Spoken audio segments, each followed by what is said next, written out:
We come to you as Mennonites who are burdened by our church's practices of exclusion, silence, and violence towards gay, lesbian, bisexual, transgender, and queer people. I think it was Luke who started the conversation and said, I've been thinking about what it would look like to have a presence at the next convention, expressing desire for queer inclusion in the Mennonite Church. I was on board with having that kind of presence, but I wasn't on board with anything small.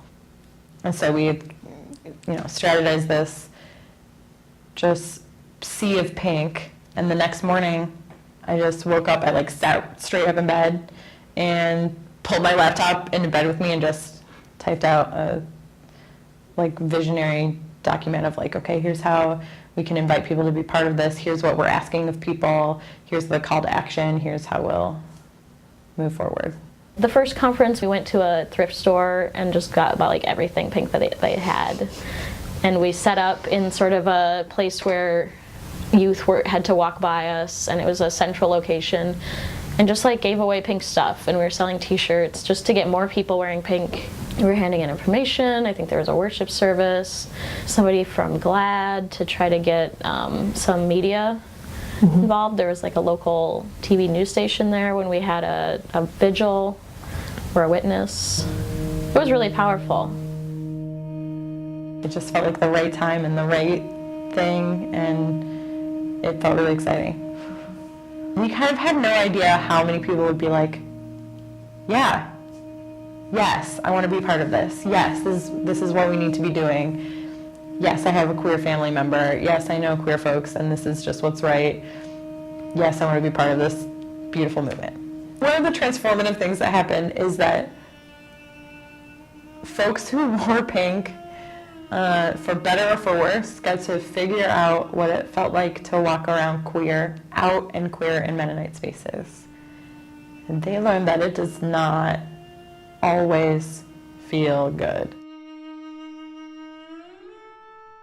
For my brother, I think this convention made that experience more real through his own involvement in Pink Menno and my involvement in Pink Menno. We had a confrontation with a pastor, I think from Texas, and wearing a cowboy hat and all the things you would imagine. And the shirts themselves, maybe this one that I'm wearing right now, on the back says, inclusive and Mennonite, ask me how. So I think he felt welcome to interrogate my brother wearing this shirt, and also assumed that anyone wearing pink was queer. So he kind of motioned over to me to say, oh, but my brother would know more. And at that time I wasn't identifying as genderqueer, so I came over and we had a conversation with this cowboy pastor, in which it kept escalating, us trying to just affirm love and just talk about the loving nature of God and our understanding at the time of what that meant for queer people and the goodness, the wholeness of this movement in the Mennonite Church, ending up with him saying that I was going to hell and that kind of thing.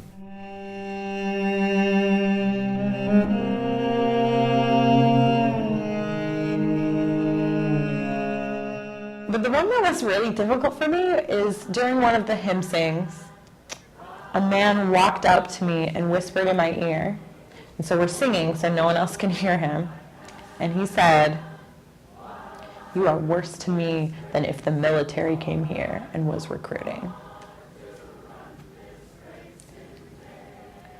And I think outside of the Mennonite Church, it might be hard to understand why that was the most painful thing that probably happened while I was there.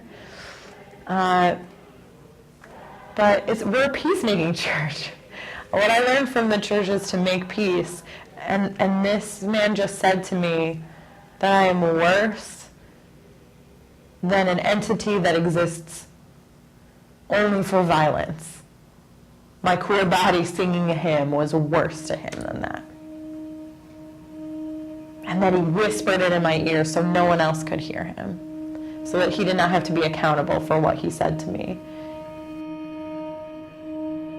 what that brought afterwards was just kind of a stunned silence for me, but for my brother, like shaking and crying. And that was really fascinating to me in the sense that I think was a moment for him that he more fully understood what the queer experience in the church is. From my perspective, where I'd been like pretty used to it, I was pretty used to this encounter. But for my brother, it was like shocking. It was a shocking encounter, and it wasn't what he had imagined. And so, yeah, privilege and power were more fully present and more fully realized to him in that moment. And that was powerful to me to see his love and understanding from my experience. After Columbus, I say I felt really like spiritually punched in the gut. After Columbus, after seeing that, like, after really deeply experiencing that level of hate, I needed some recovery time. And my brother and I talked about, after that, like, I really remember this conversation we had at the hotel as convention was winding down, that at the next one, we needed allies who were willing to walk with queer folks physically through the space. As a group, it's a lot of times been young adults and youth in the Mennonite Church, and I think the biggest aspect of it is creating a visible presence. I wanted people to take the kind of risks that queer people take by coming out and coming out about their allyship, their solidarity with queer folks. We carry with us not only the faces of LGBT sisters and brothers, but also their hopes and dreams of a church whose language of welcome and justice matches its actual practices. We started talking about having an action, and we decided that the action would be on the last day of delegate sessions. So we came in and we had about 70 people that participated in the action. We went one person at a time, every 30 seconds to a minute, and the allies would come in with these photographs that we had taken of LGBT people that were in the Mennonite Church that were created from this. A part of our campaign this year was the Strangers No More project, which took black and white photos of the LGBT community. So the allies came in with those pictures, and then LGBTQ people came in as themselves without anything, or they were holding a sign that had a quote from a speaker during the week that said something about inclusion, and then had a large but, and then we had some fact about exclusion. We call upon the Mennonite Church to repent for its harsh and unwelcoming treatment of the sisters and brothers, parents, teachers, leaders, friends, and family among us who are lesbian, gay, bisexual, transgender, or queer.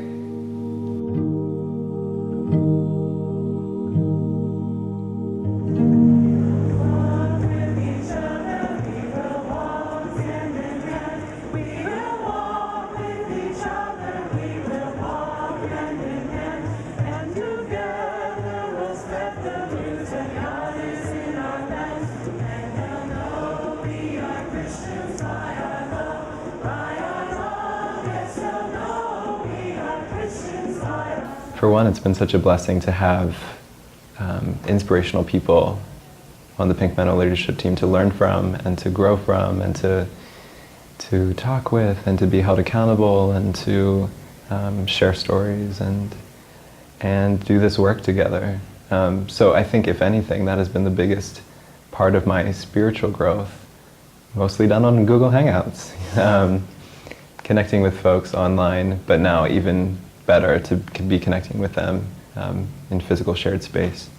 And it was transformative. It was transformative for my mother and for a lot of the people that I've talked to who sort of stepped into allyship for maybe one of the first times in that space. We also held hymn sings, and that was just a beautiful, like, embodying of Mennonite culture, just in our pink. Our goal was always to have this joyful presence. And so we sang these hymns, and people would join in, people wearing pink, people not wearing pink would join in, and we would sing together.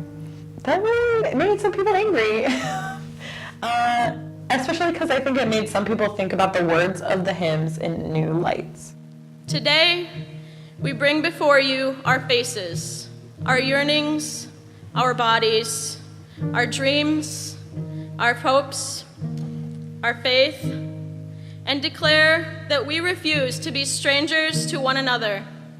As followers of Jesus, we cannot and will not rest until the Mennonite Church abandons its exclusionary impulses and embraces the width and breadth of God's welcome, so that all may participate fully, and God's kingdom is made whole.